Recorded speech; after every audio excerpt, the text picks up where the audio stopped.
Shalom saudaraku yang terkasih di dalam Kristus. Berjumpa lagi dengan saya di Karyaku Channel. Besar harapan saya kita semua dalam keadaan baik dan sehat-sehat saja. Kita terus-menerus akan memberikan materi perenungan kita yang manakala bertemakan sejauh mana kita tertanam di dalam Tuhan. Saudaraku yang terkasih di dalam Kristus, jika kita melihat sebuah pohon yang besar dan rindang, apa yang biasanya membuat kita takjub? Biasanya kita kagum pada daunnya yang hijau, buah yang lebat, atau batang yang kokoh.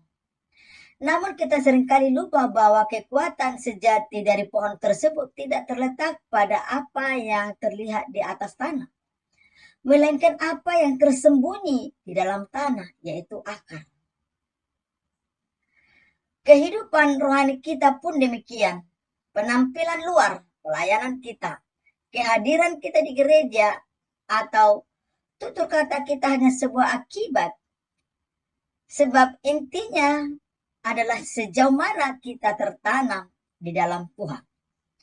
Mari kita akan memikirkan firman Tuhan mengenai pentingnya memiliki akar rohani yang dalam, nancep. Maka hal ini dalam Kolose pasal yang kedua ayat 6 dan 7 dikatakan, kamu telah menerima Kristus Yesus Tuhan kita. Karena itu, hendaklah kamu pun tetap di dalam Dia. Hendaklah kamu dipindahkan di dalam Dia dan dibangun di atas Dia.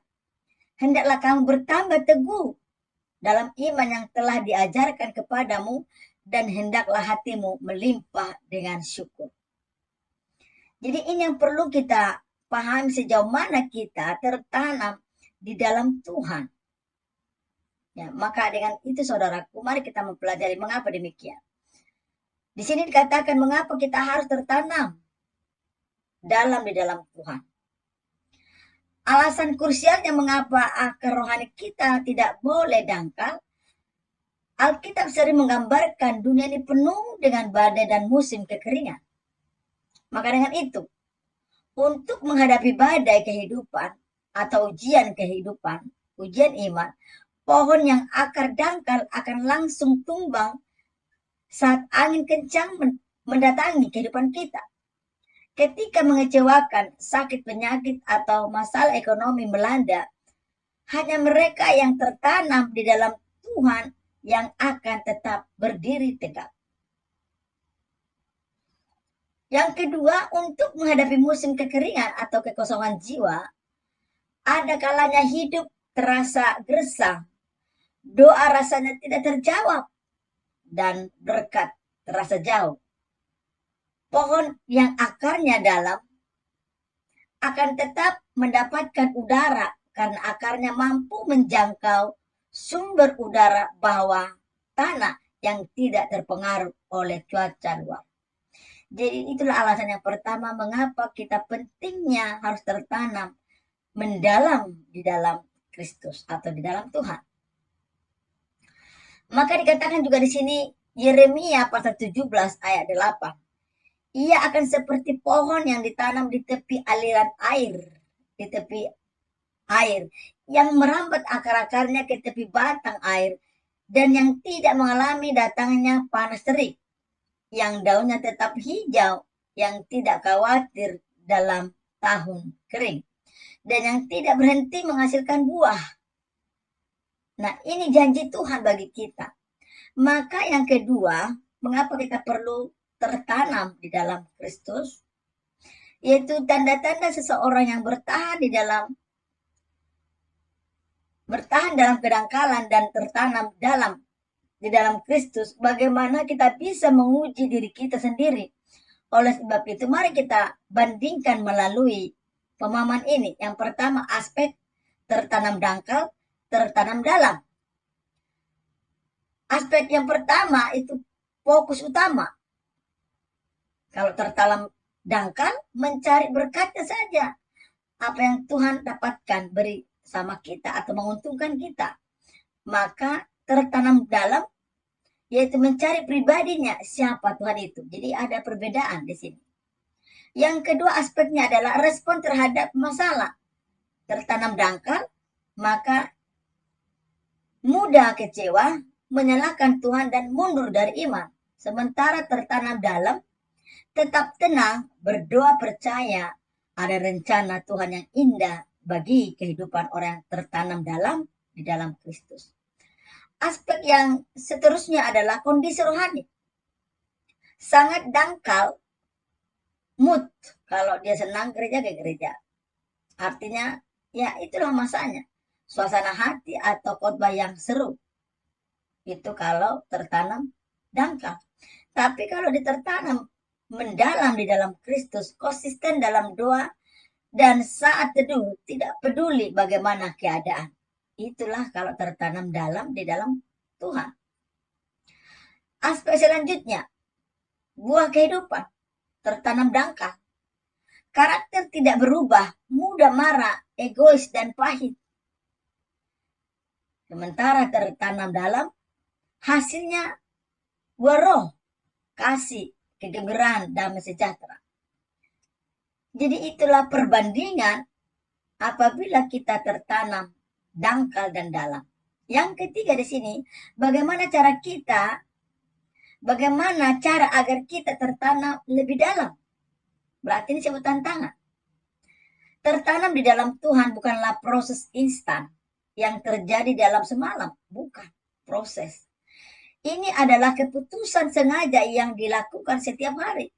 Berarti unsur paksaan, kalau tidak nggak bisa kita tertanam. Memang agak menderita, tetapi ini namanya proses. Maka pembahasan di sini memberi makan akar melalui firman. Berarti kita terus mengkonsumsi firman Tuhan, itu maksudnya. Agar kita bisa mencari nutrisari rohani kita adalah firman Allah itu sendiri. Kita tidak bisa bertumbuh di dalam Tuhan jika kita jarang membaca firman, berdoa, apalagi beribadah, memikirkan dan melakukan firman-Nya. Jadi itu yang membuat kita makin mendalam, tertanam di dalam Kristus. Maka Pemazmur pertama ayat 2-3, tetapi yang kesukaannya adalah Taurat Tuhan, dan yang memikirkan Taurat itu siang dan malam. Ia seperti pohon yang ditanam di tepi aliran air. Ya, jadi seperti itu. Memang kita membutuhkan nutrisari rohani untuk kehidupan kita supaya kita bisa mengalami pertumbuhan. Selanjutnya di sini membangun kehidupan doa yang intim, bukan sekedar rutinitas. Jadi bagaimana cara kita agar tertanam lebih? Yang pertama tadi memberi makan. Makanan yaitu firman Tuhan. Bagian yang kedua, membangun kehidupan doa yang intim. Ya, jadi ini keputusan. Doa adalah cara agar kita menyerah air kehidupan.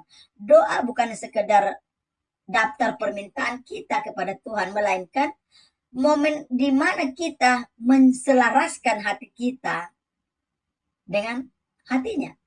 Jadi jangan memaksakan kehendak kita kepada Tuhan, tetapi mari kita selaraskan kehendak kita momen ini untuk tujuan dan maksud kehendak Tuhan dalam hidup kita. Yang ketiga, tetap tinggal dalam komunitas yang sehat. Pohon-pohon di hutan saling memperkuat satu sama lain melalui jaringan akar di dalam tanah. Kita tidak bisa tumbuh sendiri. Kita perlu ditanam dalam komunitas. Orang percaya tertanam di gereja lokal, home cell atau cell group untuk saling menguatkan. Jadi itulah yang harus kita lakukan supaya kita tertanam dalam kepada Tuhan. Maka di sini saudaraku yang terkasih di dalam Tuhan, kesimpulan dan tantangan di dalam hal ini, saudara yang terkasih di dalam Tuhan, buah yang manis dan daun yang lebat adalah hasil otomatis dari akar yang sehat. Jangan fokus untuk sekedar terlihat Kristen di luar, tetapi fokuslah untuk menjadi Kristen di dalam. Mari tanyakan pada diri kita masing-masing hari ini, jika badai hidup datang menerpa besok pagi, apakah akar rohani kita cukup dalam untuk menopang kita, ataukah selamanya ini kita tertanam di permukaan? Jadi mari saudaraku yang terkasih di dalam Kristus, sedikit pemaparan firman Tuhan ini yang bertemakan bagaimana kita tertanam atau sejauh mana kita tertanam di dalam Tuhan. Mari kita kembali mengoreksi diri kita, sejauh mana kita melakukan hal ini agar kita tertanam di dalam Tuhan. Tentu kalau sudah tertanam di dalam Tuhan, maka ada pertumbuhan. Kalau ada pertumbuhan berarti ada kehidupan. Kalau sudah ada kehidupan pasti membawa dampak atau menghasilkan buah. Jadi saudaraku yang terkasih di dalam Kristus, dimanapun Anda berada, mari kita terus-menerus mempelajari firman-Nya agar kita semakin kuat dan kokoh di dalam kehidupan ini. Demikianlah pemaparan firman Tuhan yang singkat ini. Tuhan Yesus memberkati kita semua. Shalom.